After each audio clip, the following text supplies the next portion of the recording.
Rogers, Houchin.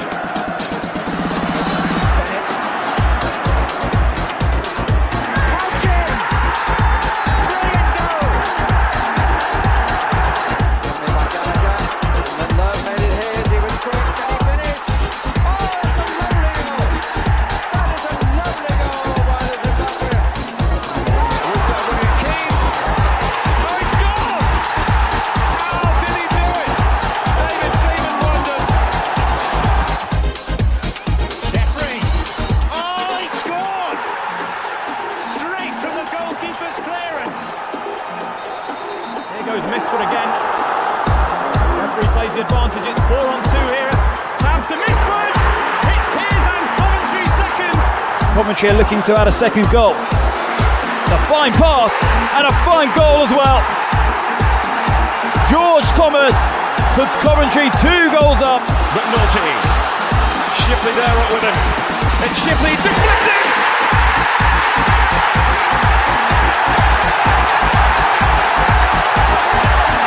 It's turning Wembley sky blue now! Oh, lovely nutmeg from O'Hare. That was quite brilliant. And a chance for Eucharist! He slammed it in!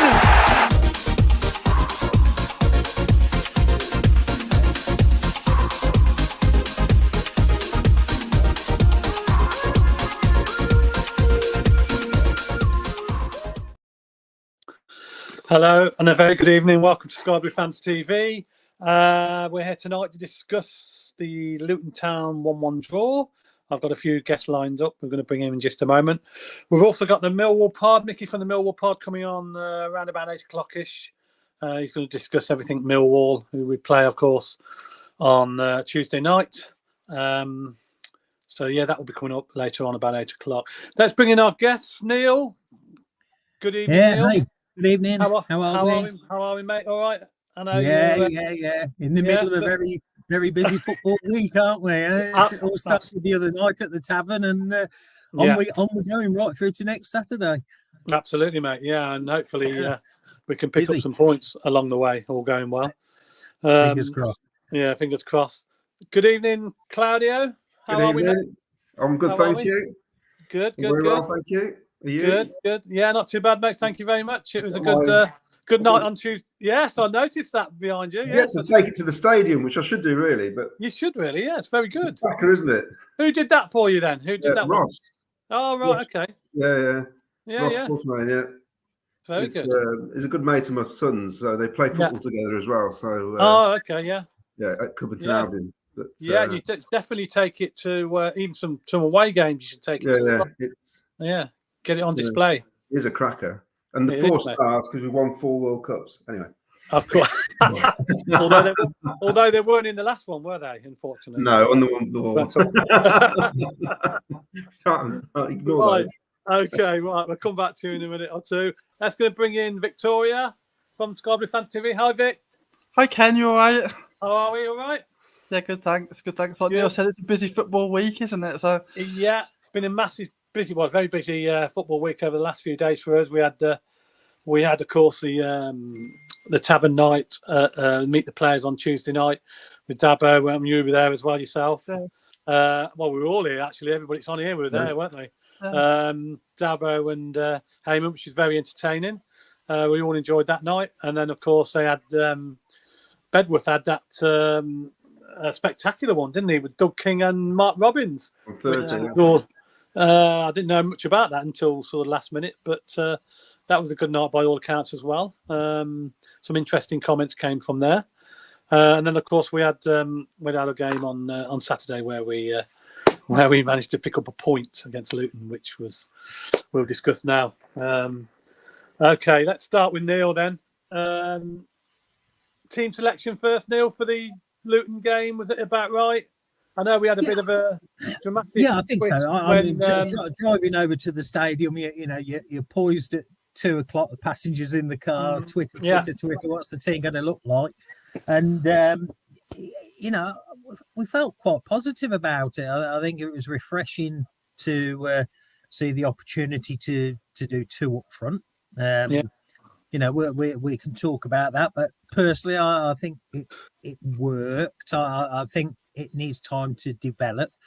I think teams have got very, very wise to Vic being up front on his own and just marking the hell out of the guy. And, we're just so lucky that he's so strong and he can break through. But, he is being marked out the game. So anybody that can pull that attention away from him. And, of course, we lost O'Hare that used to do it a little bit as well. But, there's a couple of times in the game yesterday where I saw the presence of God and, pulling players off Vic, which was refreshing to see.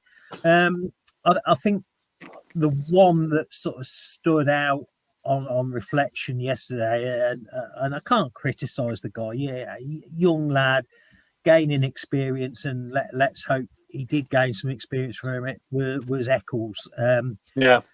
He wasn't ready at that level. Yeah, I don't think that's his position, is it? I don't think he. No, it's not his natural position either. I prefer him midfield, to be fair.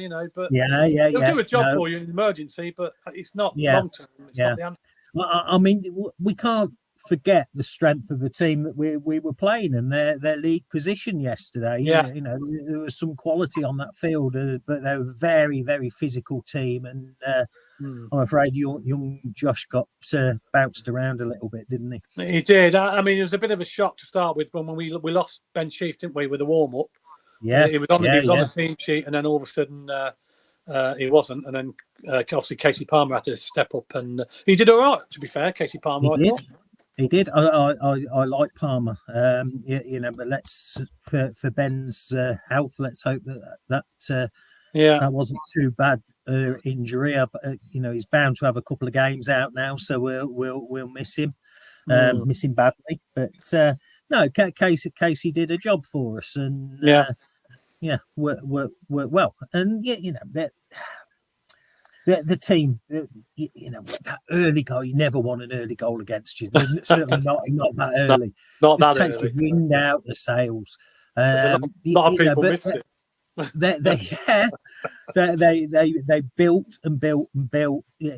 Penalty just before half term. Great. Sent them in. And then they came out. They did come out stronger in the second half. And typical of us, when we take the game to people and match the physicality, we can give anybody a game. We were doing that until, I don't know, 80 odd minutes. And then maybe we got a bit tired and the subs made a difference. Then we had the red card incident. But, we held it. And for me, I think the draw was a fair reflection of the game. It would have been nicer for a goal in open play rather than a penalty, but we'll take it. It's a point. Yeah, absolutely. I quite agree with what you said there, Claudio. Did you have any charms about the selection of the team, or were you quite happy with the team? No, we were in the concourse when we saw the team announced, and me and my son thought, great, that's a good little team. But obviously, we didn't know about the Sheaf thing. Had they? No. Only when we got in the stand and I saw a tweet or something on Facebook saying Sheaf's out, and we thought, who's this clown? Because you never know what to believe nowadays. No, that's right, you don't. Then I started spending 5 minutes looking at the pitch thinking, hold on a minute, he's not out there, is he? He's gone somewhere. And I think when they took the kick off, I said to my lad, I said, look where the keeper is. This is going to be booted straight up the pitch. Because obviously after a throw-in or a corner or something, straight from the start. And it's the gallows humour. We're laughing and joking. Oh, it's going to be a long throw. We'll probably concede. Oh, we have. It's like, I can't believe it. But it just felt like Casey Palmer was obviously almost like he didn't really know where to be, because it's like get him in. It's almost like the whole team. It seemed to affect him for the first 10 minutes, which I mean it shouldn't, but it definitely did. They did not settle down. No, they'd obviously done all their planning beforehand with Sheaf playing, didn't they? Exactly, and I mean, I love two up front anyway. I mean, when I used to play up front, I always like to have somebody with you. And only criticism is that when they do play two up front, they've got to be closer together, else it's pointless having two up front. Yeah. We've got to work off each other. And if Victor gets the ball, he's strong enough, he can hold it. He should be laying it off, going again. They should be, doing the 1-2s, moving around each other. I find sometimes he drifts out left, and he hugs the byline, doesn't he? And he gets isolated, and we can't get to him. And near the fans screaming, help him out, help him out. But the trouble is, so far away from everybody. So really, if you've got two up front, I think they've got to play closer together. But I thought the lineup was fine. The two wing backs, they were weak at times, I thought, and I think. I don't think I should say Josh is more of a normal midfield player. I don't think that's his strength. And it's great to have the skipper back, wasn't it, Faz? Oh, I mean, that's why we were kind of laughing when we conceded. We went, he's there to stop that. Yeah, because I don't think anybody. We didn't expect Faz to be in the team. Nobody sort of mentioned him. I thought he might be on the bench, but the second half there was almost like a one-on-one, wasn't it? Where he took one Luton player out. Then another one joined in right down the far end of the corner flag. He took him out, and it looked like, oh no, he's going to lose it. Somehow Fads falls on the floor and gets a free kick, which I thought, there you are. That's exactly what we've been missing. Yeah. I know one of the younger lads would have probably fallen over and got nothing, but he just. I mean, the ref probably thought it was a big bloke. He must have been fouled. Yeah. But, it was good to have him. I mean, up until he got injured, he's my player of the season, to be honest. So, to be fair, and he had come in and done really well this year. He's had a couple of dodgy games in the past for us, but overall he's not had many bad games really. To be fair, you can count them on one hand, can't you? The bad games he's had. And on reflection, I mean, after 40 seconds, I'd have taken a draw because I thought this is going to be another 3-0 after 15 minutes or something. Yeah, and I was surprised that Luton didn't really go for it. They sort of backed off a bit. I thought it wasn't. Whether or not that's because we sort of woke up a bit, but I'd have taken the draw then after 40 seconds. Yeah, I quite agree. Victoria, I have to say, Ted, I think there's a bit of credit to be had there for the backroom staff as well, because if you look at our long-term injury, position where we've been, both with Godden and with Fads, having some time out, I have to say that both of them returning to play. They've looked ready, they haven't. It doesn't appear that we've rushed them back, and they've come in quickly. I'd say both those guys are ready to play. So, great work from the backroom team there. Sorry, Vicky. To be fair, the backroom staff, they don't get to mention that much, do they? But obviously they've been busy. For us this season, because we've had so many injuries. We're normally quite lucky with injuries, but this season they seem to be piling up on us. Victoria, were you happy with the team selection Saturday? Yeah, I think so. Yeah, I think so. Pretty much like the two guys have said, it was. I prefer.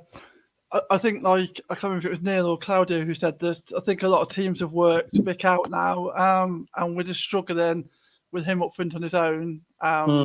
And so I think that Godden, I really like Godden anyway, so glad to see him back, and hopefully he can stay fit now till the end of the season, and that just gives us an extra option.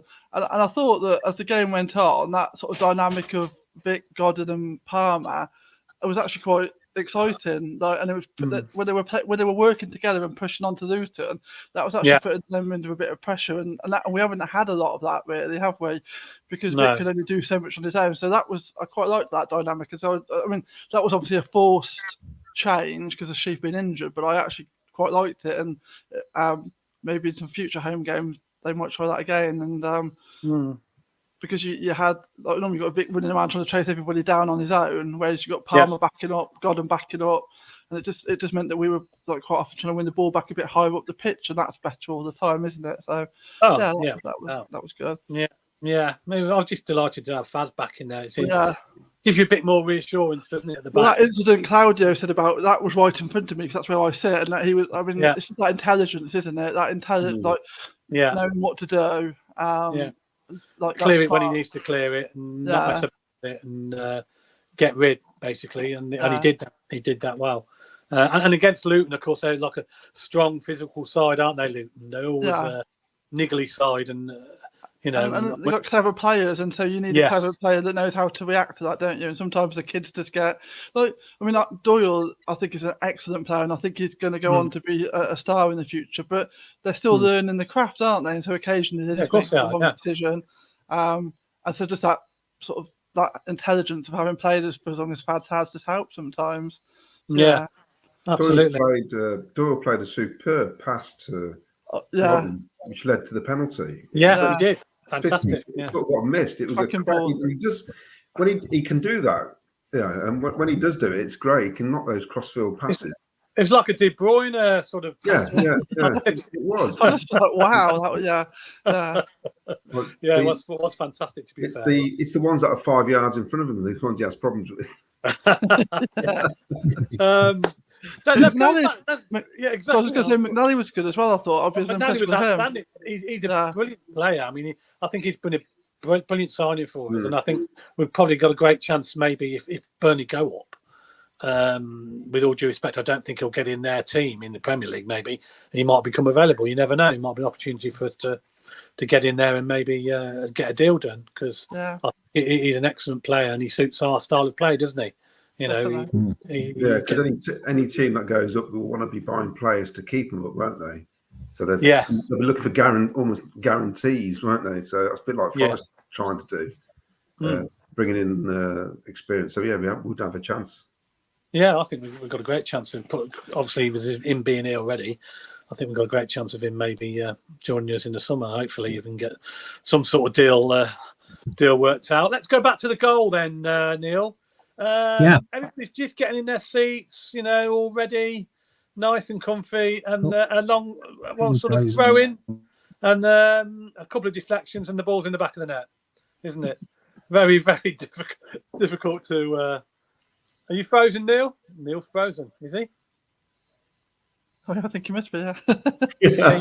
He's frozen. I thought he was just smiling. Are you back now? No, he's not. Right, we'll wait for Neil to get back. Right. We'll talk to Claudia about the goal. Yeah. Oh, sorry. Go on. Okay. He's back in the room. We'll come back to you in a bit, Neil. We'll go to Claudia and we'll talk about the goal. Did you see the goal then, Claudio, or were you still? No. Because I'm pretty much in line with that where they took the throw in the east stand. I'm in block 18. Yeah, and it's like I said, I think there looked like a bit of confusion where they just didn't seem ready for it. Got caught out. It's like they're expecting a long throw. The long throw didn't come in. They went short. Nobody then went out to press it. Yeah, and I've written it so many times in social media. We need to stop the crosses. And we didn't stop the cross again.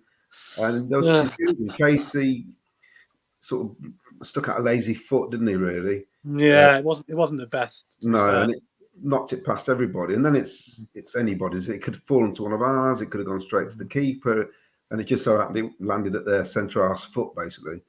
Yeah, it gave them a lift, didn't it, that early? I mean, if a bit happened after 20 minutes, you think, 20 minutes in. But, 40 seconds, whatever. It's just so frustrating, especially after Mark Robbins has said about getting behind the team and all the rest of it and creating an atmosphere. That's hard to do at times if you're letting the goal in so early because fair play to the fans. They kept going, but it is deflating right at the start. Yeah, it was so deflating. Everybody around me were thinking, "Oh, here we go again." Yeah, another Norwich game on the hands here. We could be 3-0 down in the first half. Exactly. But luckily, we picked it up a little bit, didn't we, Victoria, as the game went on? Yeah, definitely. Well, I missed the goal. I wasn't even in my seat. I came in, I was like, what? Sure, you weren't the only one, because there's a lot of people getting in front of me, still coming in. They thought we were winding them up when we said it was 1-0. But, it was disappointing. I'd say it's come from a set piece again where really... I thought with Fabs being back in the team, we might cut that sort of out, but obviously it didn't. And it's just a very, very poor goal to concede, especially early on like that, weren't it? Definitely, but at least they reacted to that, and we did build from that, I think, didn't we? And as the second half went, the first half went on, we obviously built up, and it was good to get that penalty. before half time, I think, because it allowed us to go in at half time a bit more positive. I think if it had still been 1-0, a bit negative. And I thought, I mean, like Claudia was just said about Mark Robbins asking the fans. I thought the atmosphere in the second half was the best it's been for a good few weeks. It was really quite a good atmosphere, and so the players and the fans were sort of bouncing off each other a bit in the second half. And I mean, 20,000. It was a good game, wasn't it? 20,000. Until the sending off, I thought we were the only team that would be winning that. I really was starting to feel optimistic that we might be the team to nick it. And obviously the sending off just gave them a bit of a boost, didn't it? And it was a bit more whether we'd hang on or not. But that was. It was good. I mean, I say they brought a few fans as well. They had nearly 3,000 there, so it was a good atmosphere. But it gave them a little bit of a lift. We've got Neil back. You warmed up a little bit now, Neil. I tell you, too many devices pulling the internet in this house. I know what it's like. Mine goes round again as well. 7 and 8 o'clock on a Sunday night, everybody's on it. Yeah. Absolutely. We were talking about the goal, another sort of set piece scenario. Yeah, again, set piece, close to the goal, and in it goes. It's one of those. It shouldn't happen, but it is happening, and it's happening this season. I don't know what we can work on particularly other than the basics, because it is basics. But so disappointing, that one. Yeah. We did get back in the game, obviously. Penalty, Claudio. Did it have been a sending off as well? Yes. Simple as that. I mean, at first, I wasn't even sure it was, because they're down the other end. It's hard to tell sometimes. And when he blew the whistle and pointed, I thought, oh no, he's going to book him for diving or something. Then we realised, he has actually given a penalty. And we're going, well, he's got to go then. If that's if it's a goal. That was my initial thinking. Yeah, definitely. This double jeopardy is an absolute nonsense. I think the law is if you make a genuine attempt to get the ball, which he obviously didn't, crashing into it. Then he's nicked a booking.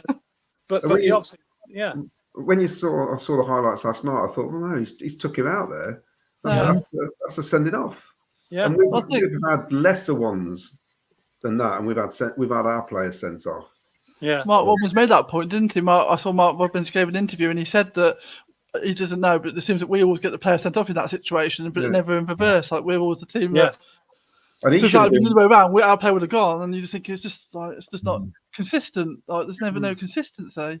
And he was one of the players who probably should have been booked earlier as well. Yeah. I mean that's it, Micky, isn't it? And it's so hard to make it so that it doesn't sound like we're moaning about referees all the time. But do you know that yesterday again the inconsistency was unreal. And I said to my lads that sat next to me 20 minutes into the game, I said, I think he's left his cards in the dressing room because he should have used them by then, and there was no sign of them, and it's poor.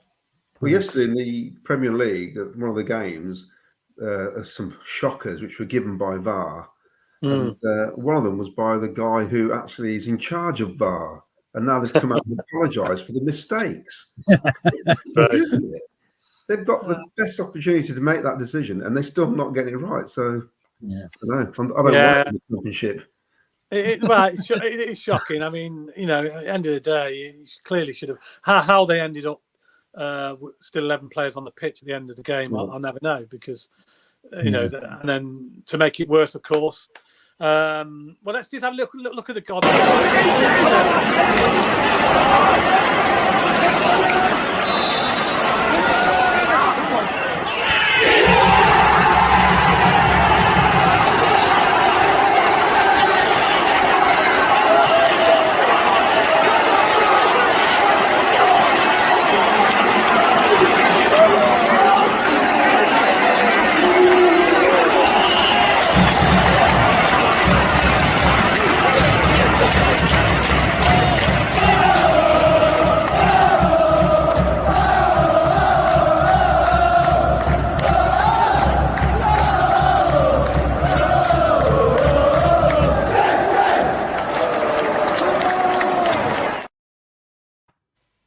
straight down the middle there for a change. My biggest fear there was when they kicked off, they lined up exactly the same, didn't they?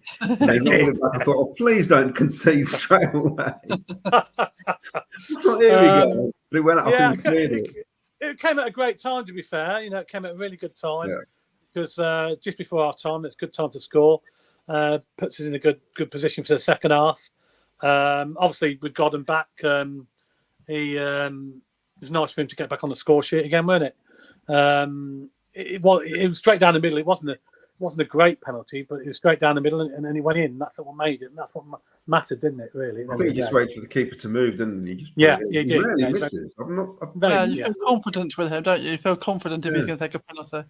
Yeah, with Big Vic, you just never know what to expect. That's the only problem with Big Vic. Whether he's going to blast it or just side foot it to the keeper, you just don't know what he's going to do. That's the problem with Big Vic. But anyway, second half. Come out, and I thought we did okay in the second half. They tried to rattle us a little bit, didn't they? With niggly fouls. They're very clever. I said they're a very clever team, aren't they? They try to break up the play and just stop you playing, basically. That's what they do. That's what they're good at. And that's probably why they're fourth in the table at the end of the day. What's frustrating is they had, I think I counted the trainer on 6 times in the second half. And obviously we go down to 10 men. And then all the injury time is pretty much then in their favour from them time wasting. I thought, great, you've got the advantage of 5 minutes more now, when really you need the game to end, don't you? That was still. Yeah, it was. So we went on, and at the end of the day, we had a couple of chances. Fantastic save, by the way, from Ben Wilson, wasn't it? Yes. That header. That was a fantastic save. And to be honest, Ben Wilson made a couple of good saves to keep us in the game, didn't he? A good stage. He's in the team of the week, apparently. Yeah, he is, Him and McNally. McNally, It was an excellent save. It was. That's movement for me as well. I don't know how he kept it out. I thought, it was down your end, Vic. Down your end, Vic, But I didn't realise how good it was, and I looked back at it on the telly, and it was fantastic on the highlights. It was a really good save. And what did you make of the sending off, Claudio? The situation where, the big brawl. I know he's on a booking already, so technically he was involved, so he got a second yellow. But I mean, could there have been maybe red card there for a Luton player? I don't know. The yellow card. Over the entire card, I couldn't see what was going on. The yellow card. It was a yellow card, wasn't it? So it's a second yellow card. I mean, although he was on the shoot, he was so late, and he caught him. You can't not get booked if you smack someone across the shins. You're going to get booked, aren't you? But then somebody came storming in and pushed one of our players over. Yeah, I've seen that. What's happening there? And then there's a bit of a brawl. Yeah. And I don't think the referee knew what went on because he kind of walked away, and then you could see him talking to the assistant linesman, who apparently all of a sudden can see things. So he comes across and then basically gives them a couple of names, and they just give a booking, don't they? It's almost like, I'm not really sure. I feel I need to book somebody. I'll book him and I'll book him. Just make sure they haven't been booked already, basically. Yeah, it's just unfortunate. Our one had been booked already, so he was off, and then we had to sort of soldier on, Victoria, with 10 men, didn't we? So we did okay. Well, at least we managed to see the game out at that point. I mean, I think it was a bit frustrating because the first booking, lots of the Luton players get away with similar fouls with no booking for the whole game. So the first booking was really soft, I thought, and so the second one was a bit unfortunate. But like Claudio said, it had to be a booking after that. But if he hadn't got the first one, which I thought was just harsh in comparison to what he'd let go, then it would have just been the first yellow, wouldn't it? So that was a bit annoying. And again, goes back to the consistency that we were talking about, like refereeing decisions. You're just not getting the same, even in the same game, you're not getting the same decisions. So yeah. And I thought, well, at the end of the day, we've got a point, 1-1. We've got a point at the end of the day with 10 men, I suppose. Got to be reasonably happy with that, I suppose, against a team who always difficult to play against when we come up against them. So reasonably happy with it. Do you thought it was a fair result in the end then, Vic? Yeah, I think on balance it probably was, wasn't it? I think if taking all the different factors into account, that was a fair result. Claudio, 1-1 fair result? Yeah, definitely. 1-1. I think that's fair enough. It's just weird that since I think 2018 we can't seem to they've got the hoodoo over or something. I mean, I think from 87 to 2018, they never won in Coventry, and that's probably more to do with Luton not being so good as they are now. You know, they were just easy, weren't they? They used to come to your place and you could turn them over. But I think now, they're just a stronger outfit, and there seems to be a season ahead of us as well since we were both in League Two. And on smaller budget, which is it's you got to credit to them, isn't it? Really. Fair play to them. They've done well. I mean, they have done well. Bouncing Welshman that's been sacked again. So yes, he's got to be credited with some of that. I mean, I've never seen such a bouncy man. He's so bouncy, isn't he? He's going to be bouncing for somebody else, probably in the Championship. He's probably got all these paychecks he's getting when he gets sacked. He gets good payoff, doesn't he? I mean, it's obviously nothing to do with us, whatever. But I just thought when your manager gives an interview about how he did stuff for other clubs, they're not. I did this at Luton, I did that at Luton. These aren't my players, not playing like we did. I'm thinking you're going. You can't start talking about your previous club about your new club. It just doesn't sit well with anybody, does it? Really? I just thought you're going this week, basically.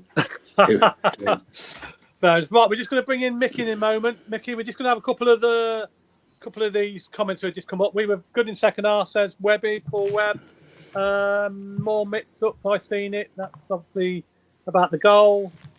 5 games conceded from set pieces. Yeah, I know, that's not good. Well taken pen, loved the lawnmower thing. Oh. Yeah, that was good. Yeah, I noticed that, yes. Yeah. He did that at Millwall the first time. Yeah. Yes, he did actually, yeah. I remember he did it at Millwall. No comment. Tom O'Neill. Sorry, guys, that's internet wasn't working for me. That's fine. Okay, let's bring in Micky then. How are you, Micky? Yeah, not too bad. Yourself? Good evening to all of you, Vicky and is it Claudio? Good evening. Claudio, and, good evening to you, Ken, and thanks for getting us on the show. No problem. That's a great win for you at QPR, wasn't it, at the weekend? Fantastic win for us. Last time we won there was 4th of February 1989, and also a very special season that year when we beat them there. It was the year that we got promotion. So are we due another one? I don't know if the Premiership would be ready for us, but it would definitely liven it up. Let's put it that way. Yeah. Did you deserve win? Did you go to the game or were you watching? Yeah, no, I was there. Yeah, no, we were there. I mean, it was. Look, we were all over him. To be fair, I mean, the stats what come out really didn't show what you saw when you were there. I mean, QPR, I would never have put QPR at 66% of possession with us only having 34%. I wouldn't have said that at all. But we were just. You could see that their heads are down. You could see that they just didn't seem interested. It was hoofball up to low, and that was really their game plan. They didn't really seem to have anything else. I mean, if you really do want a comical, 5 minutes, is watch the highlights or the extended highlights what are around what Sky and everyone else puts out and all the clubs put out, and then watch the QPR manager try and tell you that actually his team was all over us and it was only a simple error where we scored and then another simple error where we scored again. And you're thinking, well, you're in the dugout watching the same game we were in the stands because that's not how it come out. Do you know what I mean? Our players looked as if they were hungry and they wanted it. And we seem to be playing well with his back four now, whether or not it was by accident. Because Gary was forced into that a while back, but it just seems to be working. The players have a lot more freedom, and they seem a lot more happy to go and get the results. Yeah, like hopefully we're going to get on Tuesday.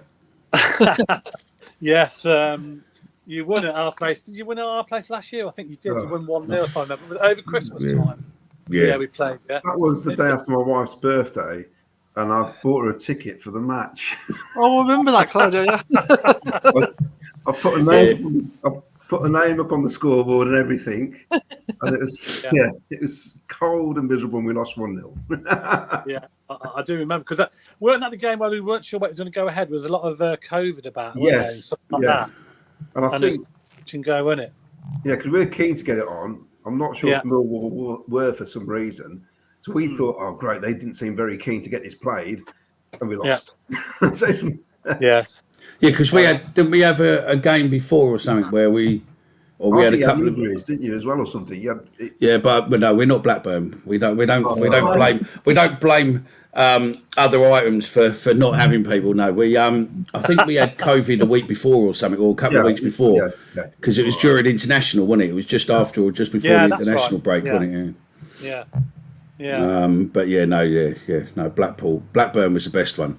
They couldn't clear the pitch or walked around not pushing the snowplow, and then blamed that they couldn't clear the pitch. It was too heavy when half their players were off injured.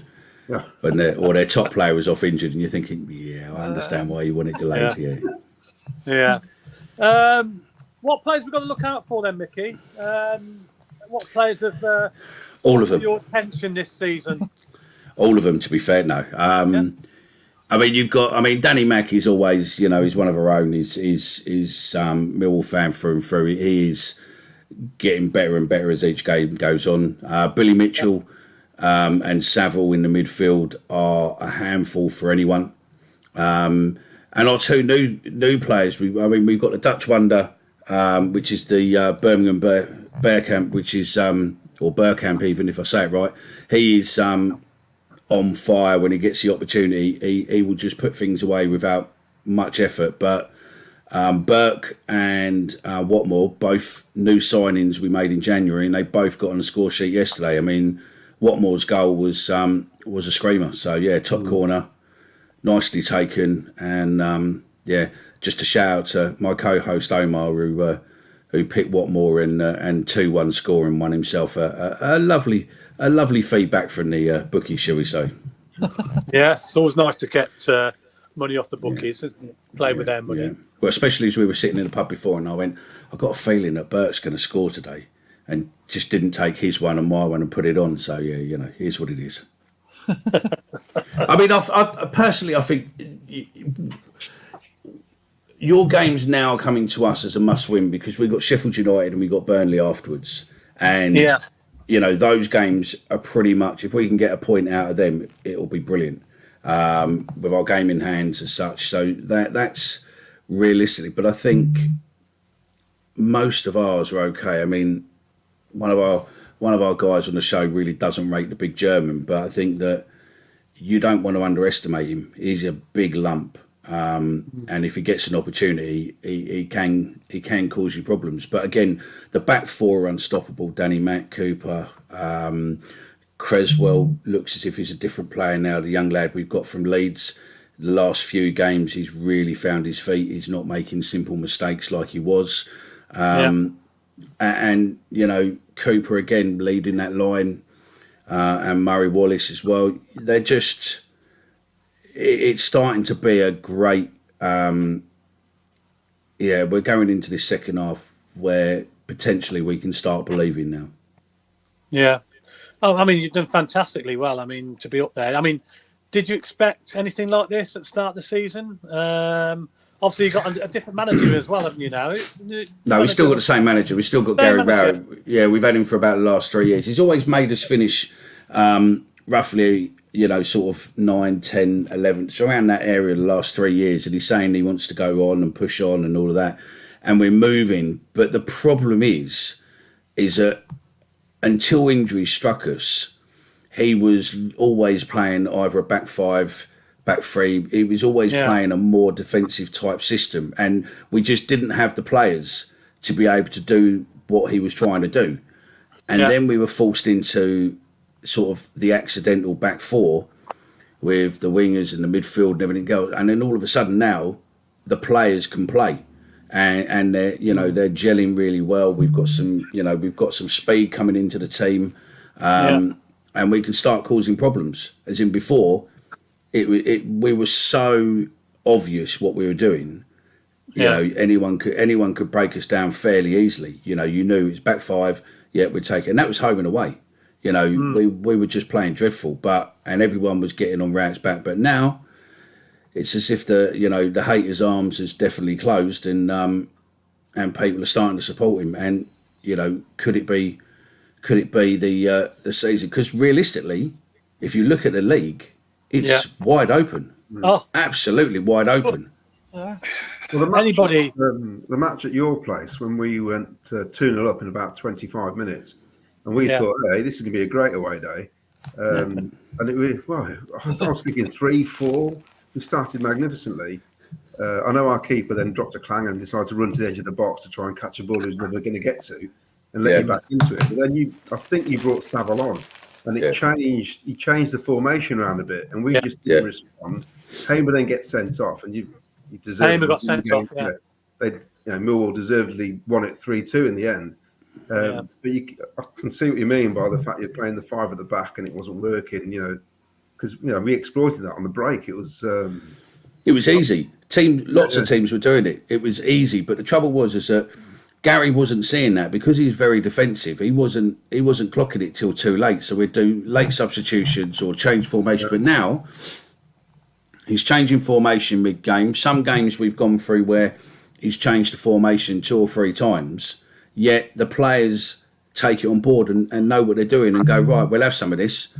Let's go. We'll start differently. Billy Mitchell and Savile in that midfield are just on fire. They are proper generals there, mate. They are.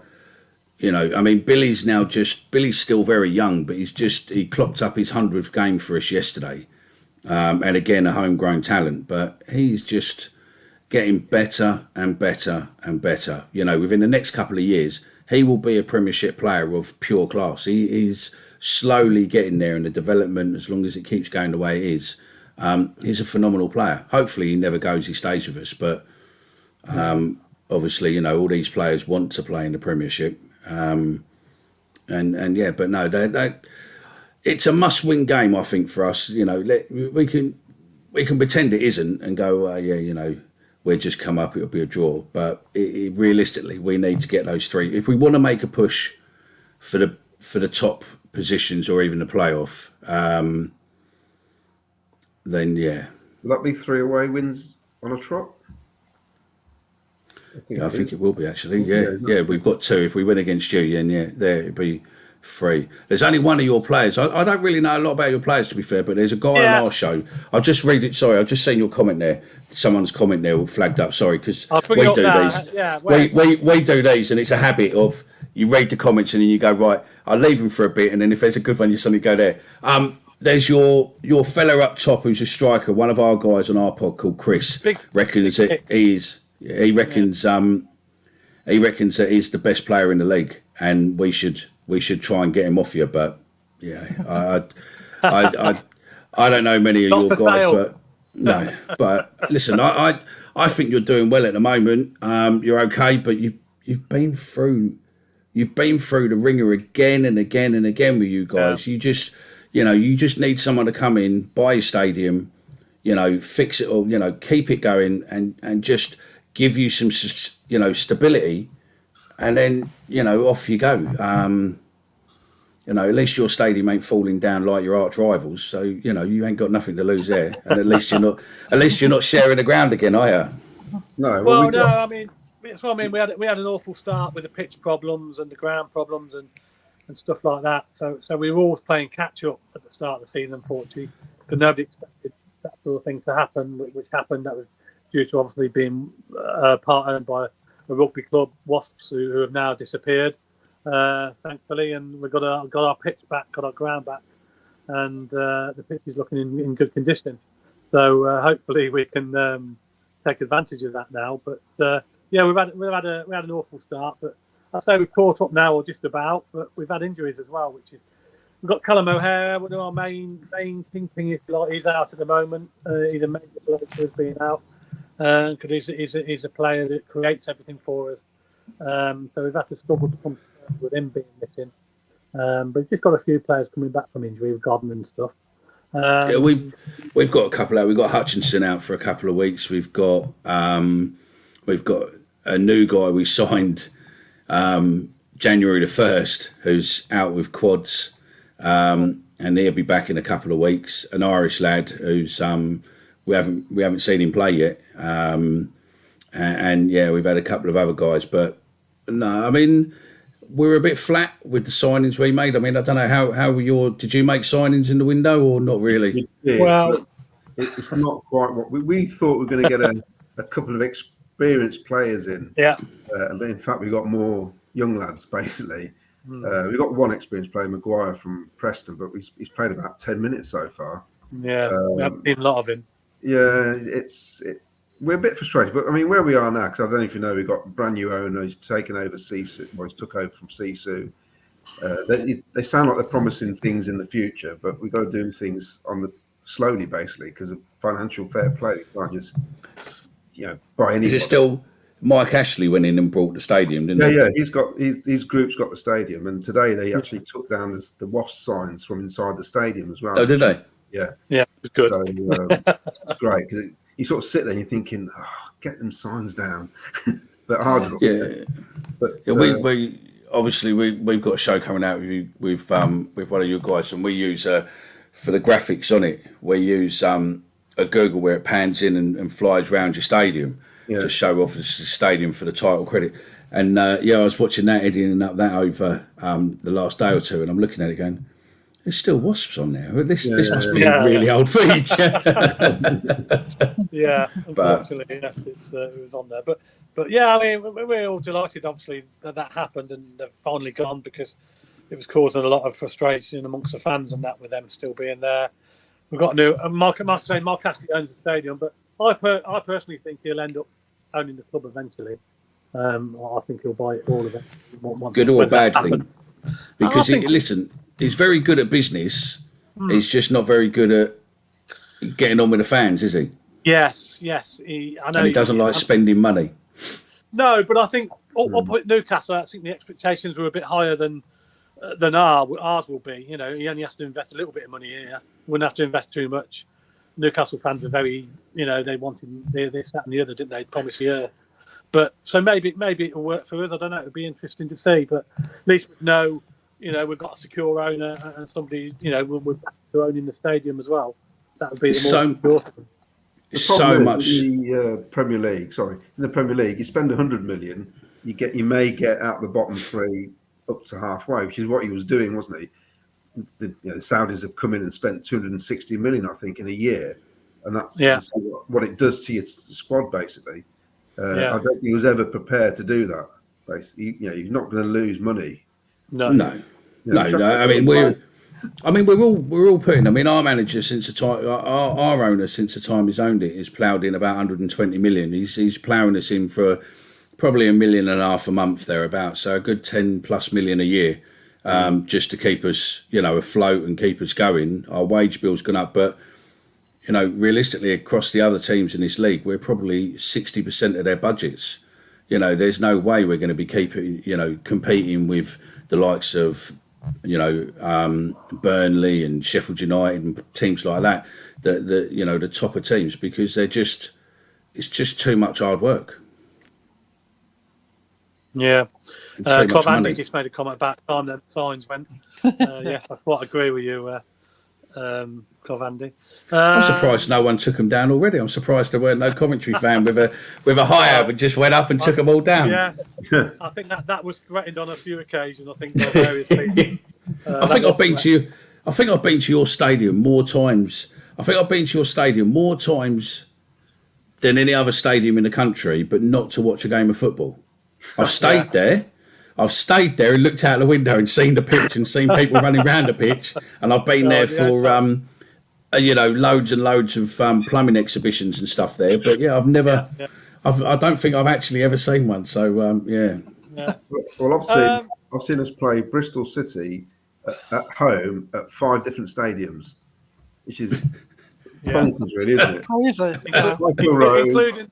CBS. Burton in the Cup this year as well. Went to the Pirelli Stadium for the Carabao, Northampton and St Andrews. It's farming, isn't it? Absolute nuts. I don't know. Question for you, Micky. I don't know. We have been trying to find out today, But again, we'll, until the day before or on the day, they don't normally let out the figures. But we're speaking to people, there seems to be quite a bit of interest and people going. So hopefully it'll be a good number, but I don't think it'll be anywhere near what we took to QPR. I reckon realistically probably maybe between 700 and maybe 1,200. Okay, that's not bad for a Tuesday night, I suppose. And Valentine's night, I'm sure there'll be some men that can't go. Their wives won't let them. Yeah. I bet there'll be some men will take their wives. Yeah. Well, funny you should say that. I normally go with my son, and he's taking his girlfriend out. And I said to my wife, "Do you fancy going to Valentine's night at the CVS?" Yeah, I'm taking my best mate. Yeah, I'm sure you can go for a meal down in the casino. You see, hopefully his wife ain't watching this, because he said, I offered my wife it, she didn't want it, so I'm taking my best mate, where most people would say my wife is my best mate, just to keep him in the good books. And now he's just openly, in front of the world, just said, actually, my wife can't go, so I'm taking my best mate instead. Yeah, good luck to you there, Claudio. Yeah, good luck. Playoffs then, Mickey. Do you think you're finishing the playoffs? I don't know. I think we stand a very good chance at it. I made a comment on our show the other week, and I've been laughed out of town really for it. But I there's something there that I know Burnley is massively ahead now, but with the way the league is, I just don't know if both of them are going to finish in where they are now. I can see Middlesbrough possibly pushing Sheffield off. There's always a club that comes in late, isn't there? A late one. I mean, we've always had it. I mean, I think we've missed out. We've missed out before on 1 point. 1 point off it, and we've missed out on 2 points off it. And we were seventh, and then all of a sudden we finished ninth at the end of it. So, I think I'm hoping that we're getting the playoffs. I mean, I keep winding up a Sheffield United fan. I know. Johnny, and I say to him, it's going to be us and you in the playoff final, and that's the way it's going to be. But yeah, no, I listen. If you look at everything, and you take all the superstitions and everything else, like I said at the beginning, last time we beat QPR away was February '89. That was a season when the 88-89 season was the season we went up into the old First Division. And, if you look at the omens around it and stuff like that, could it be? Don't know. We're Millwall fans, and, yours is a must-win game, and we've probably got the skills to be able to put it to bed. But Millwall being Millwall, you'll probably beat us about 6-0, to be fair. So, yeah. We did score 6 again when we played in Birmingham, didn't we, if I remember rightly? Yeah, you did. Last game of the season, that was a while ago. I remember the first season when you were up in the old Division 1, it was yourselves, us and Norwich up the top for ages. And I remember... we were top for a bit, Yeah, and we came to your place, and I think you were second, we were third, and you beat us 4-1, I think, or 4-0. It may have been the game where Speedy went in goal, possibly. I remember that game, David Speedy in goal. And, it was brilliant, wasn't it? It's just great to see sides you wouldn't expect to see near the top of that division. Yeah, I love it. I mean, the thing, something you were talking about on your show earlier is the dodgy refs and dodgy decisions and all that. And the problem is that there's a thing at Millwall we call the FA conspiracy. That every time Millwall gets to where potentially it might happen, all of a sudden we get the most crappiest refs going. We get, the worst decisions. We get everything else going with us. So, yesterday, if you watch back the highlights, you'll see that there was a blatant penalty call where Bradshaw basically got rugby tackled to the ground, and the referee was looking at it and just waved on and went, "It's fine, carry on."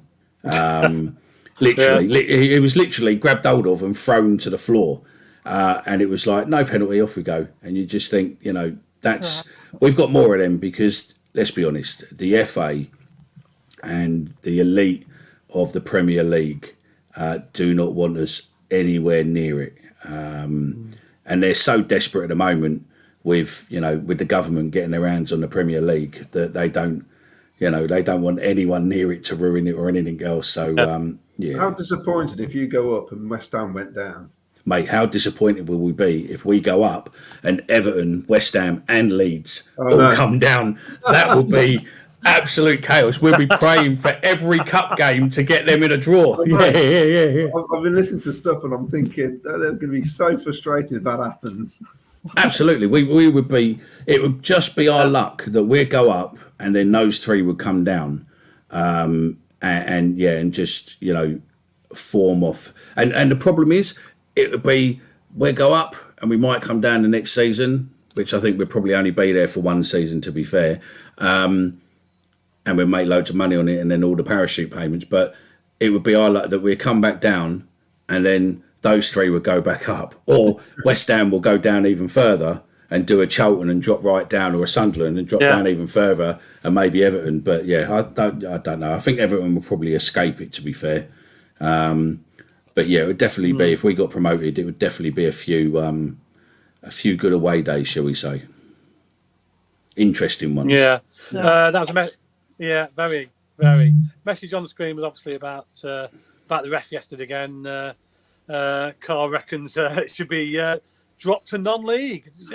Disappointed with being down to 10 men. The ref had a shocker. And do you reckon referees should go down? You know, if they have a shocker, should they be dropped into a lower league? Well, it's supposed to. I don't believe it does happen, does it? Didn't we have somebody? No, they normally go to the Premiership. Yeah. Didn't we have somebody come back and he came via the Championship? He was dropped out of the Premier League. We had him this season.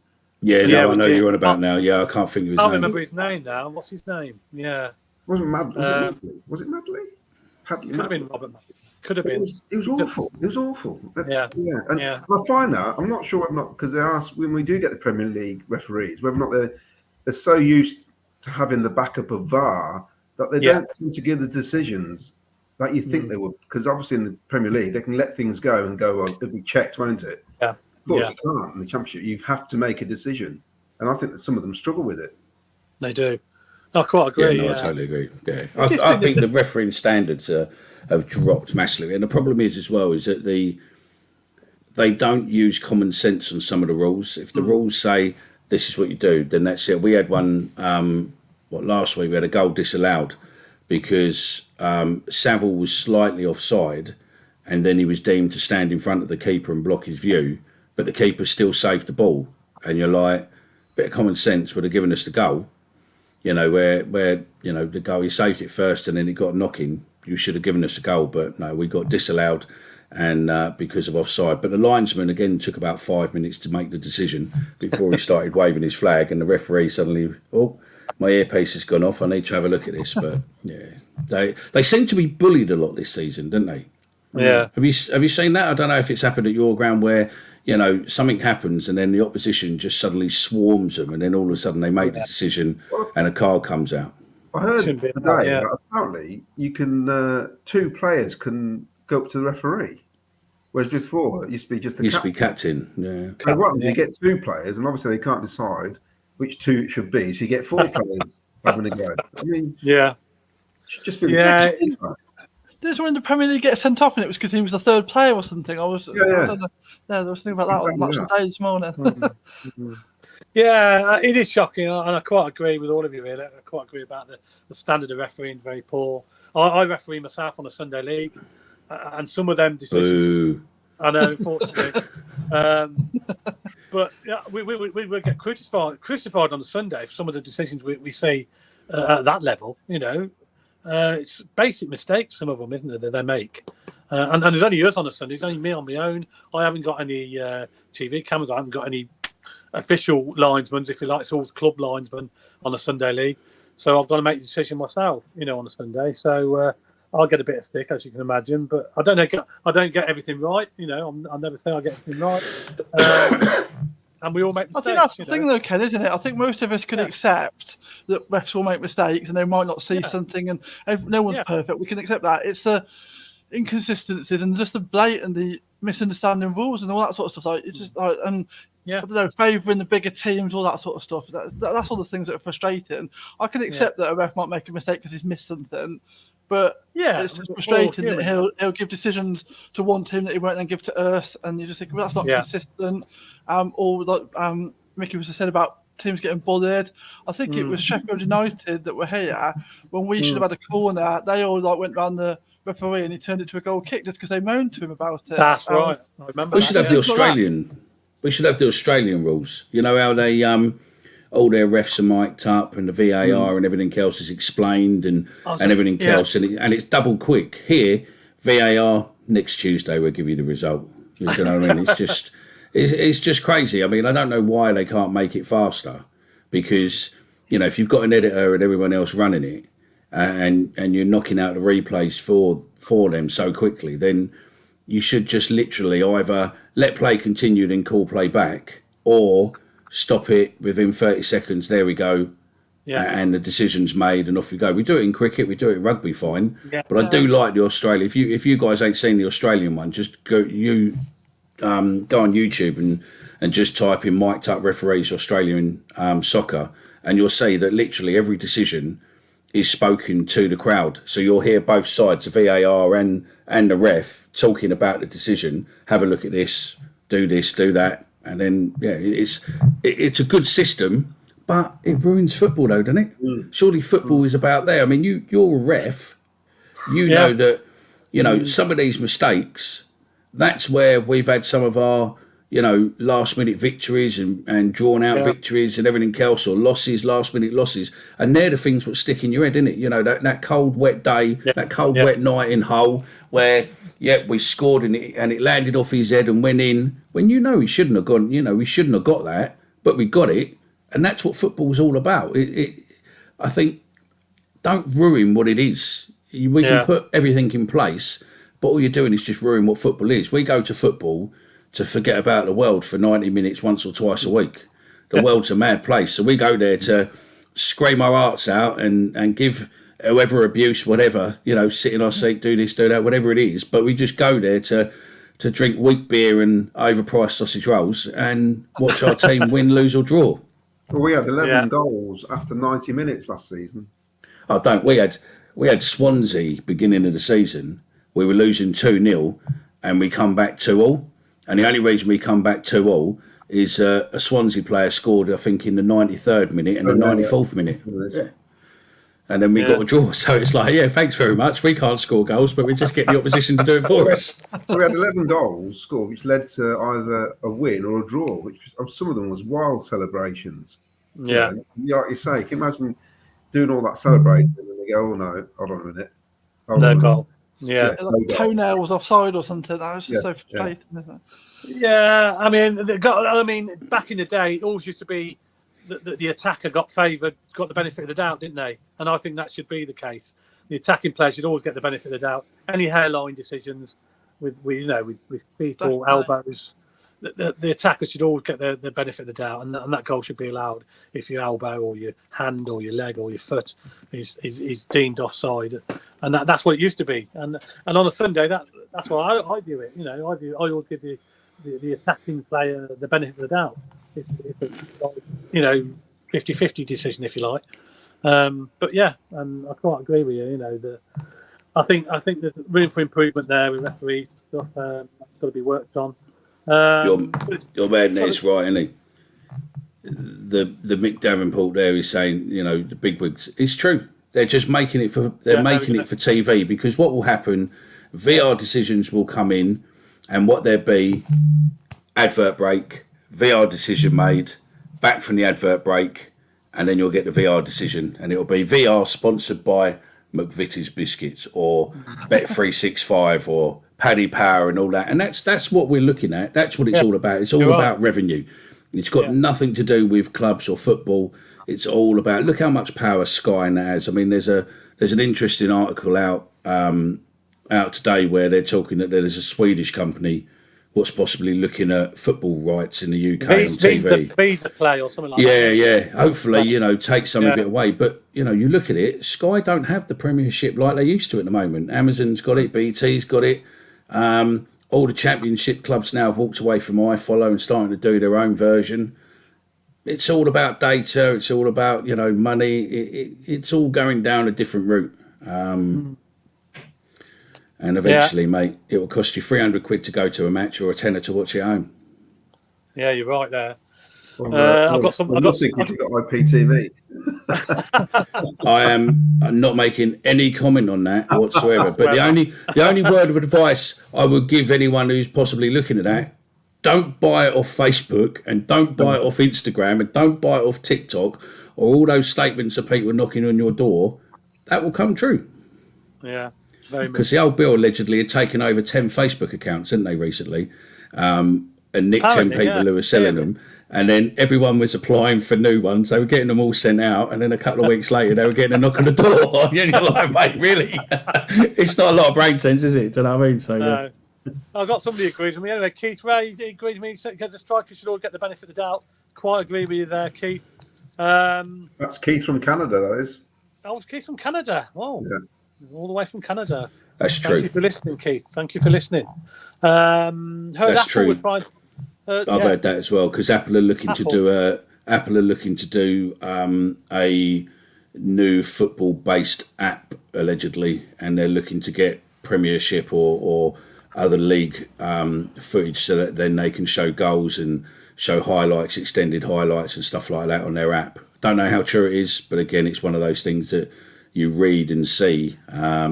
Same as Amazon, but you might find that Amazon and Apple, or Amazon and someone else will team up. Amazon and BT maybe will team up, and you'll find that I think they're just trying to end the monopoly of Sky. But I think, to be fair, Sky shot themselves in the foot with it.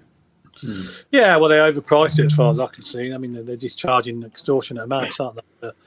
And they're not giving people or customers value for money. No. At the end of the day, and that's what's caused all these problems. Anyway, we can talk about all this till the cows come home, couldn't we? Let's get some predictions, Jen, shall we, for Tuesday night's game? We'll go with Micky first, then. Being the I am going to go. You could probably score, possibly. Yeah. You could. Yeah. I'm going to go 3-1. 3-1. Watmore. Yeah, I'm going to go Watmore scores again. I think Burke will probably give us another one, and I will go Cooper, because Cooper's always a good one to put your money on to score any time, because he's normally always 12-1 or above. So I reckon we'll go 3-1. There we go. It'll probably be 3-1 away victory. It'll probably be 6-0, but to you. But we'll go 3-1. You'll get a good price of that at the bookies, wouldn't you? 3-1 away win. Do you know what? I might do it. I might put it on. Might put a thing, because I reckon. I reckon we could get a Millwall win and those three to score. I think will be ridiculous odds. Yeah. Because Cooper's normally 14-1, 14-1's normally. Anything above 9 is recently probably 12s and 14s. I think Watmore was not bad odds, and Burke. It's whether or not Burke will come on. Watmore will probably start, Cooper will start, but it's whether or not Burke will come on, and that will probably be the one with stitches. He might come on for Bradshaw, probably about 75 minutes maybe. But put a bet on. If it loses, not my fault. If it wins, I'll send you my bank account details, all right, for a drink. Yes, that'd be fantastic. Claudio, a home victory, do you think? Right. I think if Millwall score first, it'll be 1-1. And I think if we score first, it'll still be 1-1. Yeah. We don't want to concede in the first minute. I'm just worried about... You're weak on set pieces, aren't you? We are. Very. Yeah, we're quite good. We're quite good at set pieces. We haven't let one in. It's same, wasn't it? We haven't let a set piece goal in the first half of the season, and since then we just can't do anything. Yeah. So if Millwall put the balls in the box frequently, we may come undone. But the form they're in and the form we're in, I'll take a draw. So I'm going to go 1-1. I'll go 1-1. You go for another 1-1 draw. Two home draws on the trot. 1-1, and we'll walk away going, a bit disappointed, but still we'll take it. Yeah. Okay. Vicky, what do you think? Are you going to sit on the fence, or are you going to go? You know me, I'm generally very optimistic, and I most weeks go for a win, don't I? But I was just checking out Millwall's form before we came on, and saw that they had won 4 out of their 5 last away games. I thought, well, that's not great, is it? Because they're coming here, obviously, and beating some decent teams on the away as well. So I was thinking, oh, God, that's not good. So we've done well since about Cardiff. So so I was looking at that thinking, well, that's not great. They're coming here in good form. We've just really struggled, haven't we, since the World Cup break? So we have, yes. That was one of the comments that was on there. We just haven't got back together, have we, since the World Cup? I thought that there was spells on Saturday that gave room for a bit of optimism. There were certain spells of the game that I thought were better. But I think I'm probably like Claudio. I think that if we can get a draw, I'll be happy. If we could just not lose. So I'm going to go 1-1 as well. You're going to go 1-1 as well? Wow, okay. I'm going to change. I'm going to go for a win. I'm going to go for a win for Cov. I think it'll be a tight game because they are a good side that we can't underestimate. And as you know, anybody on any given day in this league, no matter what position you're in, can beat anybody. As we all know that. As the results we've seen, I just think we've got players coming back at the right time. Although we're still a couple short.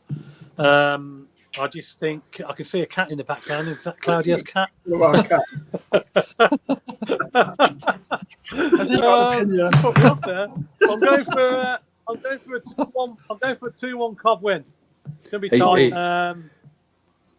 Claudio missed the opportunity there, didn't he, to bring it in and start stroking it and said, "A win we will get, Mr. Bond." Yeah, you're right. Yeah. I think we'll win 2-1. I think there's definitely going to be goals in it. I'll say that it'll probably end up 0-0, but I think there'll be goals in it. I just hope we don't concede first, because when we concede first, we're always chasing the game and struggle. I think we're better, more relaxed if we score first, so we don't have to chase the game. So hopefully we can, score first, but we'll have to wait and see. Hopefully we'll get a good referee. We'll let the game flow. And keep his cards in his pockets and only fucking send people off. We're rubbish if you go down to 10 men. So definitely keep the cards in his pocket. We can't seem to play when the team's got 10 men. So we don't want another 10 men. We had a sending off on Saturday, so we don't want another one. Can't afford too many suspensions. Right, okay. Time's caught us up. We've dragged on a little bit longer than anticipated, but it's been a fascinating talk. Thank you very much, Claudio, for joining us tonight. Cheers, pleasure. Victoria, thank you very much. And Micky from the Millwall Pod, thank you very much for joining us tonight. No worries. Thank you very much for having us. So, much appreciated. Thank you. And I wish you the best of luck throughout the season after Tuesday, obviously. I wish you guys the best of luck for the rest of the season after Tuesday. Once we get our win, and then you can do whatever you want.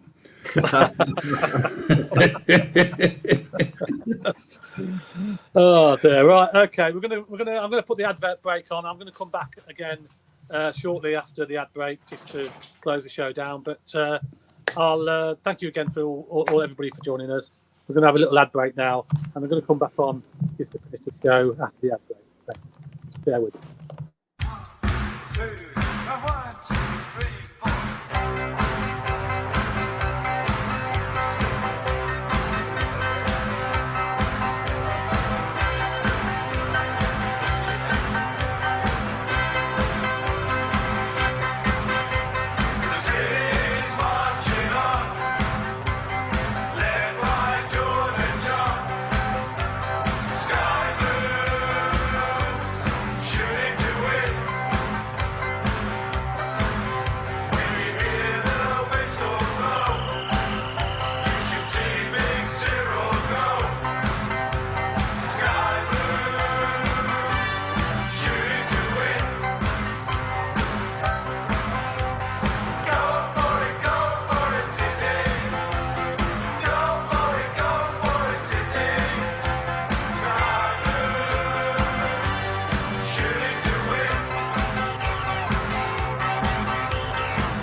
Hello, good evening, everybody. Welcome back to Sky Blue Fans TV. We're just about to finish the show. I've just got to give a mention out to a couple of things that's going on at the brewery, Dillon's Brewery. We've got the Two-Tone Brewery lunch, which is on Saturday, the 4th of March at the brewery in the Lloyd McGrath Collective, and more to be announced. We'll be playing there. You can expect the best of Two-Tone Star and a lot more at the event, plus bottomless drinks and authentic Jamaican street food dishes. How about that? That's on Saturday the 5th of March at Dillon's Brewery. And a Valentine's meal for two. That's going on at the Sky Blue Tavern. That's Sky Blue Tavern. It's Valentine's meal for two. It's £45 a couple, that is, on Valentine's Day. So if you want to go out for a Valentine's meal at the tavern, it's £45 and you get a three-course lunch there. And also at Dillon's Brewery, rock band V8 will be performing at Dillon's Brewery on Friday the 31st of March. Fantastic group they are. So if you want to book tickets there, again, contact Dillon's Brewery. That's it. There is no more for us. Let's just wish we can get the 3 points on Tuesday night. Claudio, hopefully we can. Yeah, you still confident? Yeah, hopefully. It'd be a good little boost, wouldn't it? It will be. It'd be fantastic if we can. We could do with 3 points. And I know Micky's got other thoughts, so you don't think we can. But you probably will. But I've got to be loyal. But I'm also realistic. Yeah. Well, you never know. Football's a funny game, isn't it? And it can. It is indeed. It is indeed. Being a Cod fan, I just never expect anything, so I'm never disappointed. So you're right there, Claire. Whenever we go into a game thinking we're going to get the result, we never do. Yeah, it's one of those, isn't it? Yeah, exactly. Well, thanks for coming on tonight, lads. Victoria's gone home. Well, she's gone already to get a bit of lunch, probably. She's disappeared off the screen, so I'll take it she's gone. Thanks, Victoria, for coming on. Thanks, Micky, and thanks, Claudio. Thanks for having me. Cheers, mate. Playoff Sky Blues will be back on Tuesday night. Mark will be back in the chair on Thursday for our show. We'll be reviewing the Millwall game and previewing the Rotherham game that's coming up on Saturday. So you can join Mark on Thursday at 7:30. But from now, a very good evening to you all. Good night. Thanks for joining us. Cheers, mate. Good night. Thank you. Bye.